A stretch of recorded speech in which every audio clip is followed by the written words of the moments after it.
Hi everyone, my name is Shivam. Today I am here to display you how can you make sure that your opening balances are correctly carried forward from the last balance sheet. Here are the two databases. One is of the closing balances and another one is of the opening balances. You have to compare both all of this data. So for doing this, you can go to the data tab.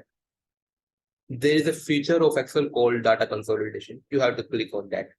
Select the closing database. Remember the name of heading at column A and the name of column at column D have to be same, and the name at the column B and the column E is required to be different for consolidation purpose. So selecting the another database which is of the opening balances, we can calculate the first one thing. We have to ensure that we can click here and then we go to the consolidation. Click on the top row and the left column and click on the OK. Here you can see the all the database have been compared with one another. You have to just simply find the variances if any, and you can good to go. Thanks for watching this video.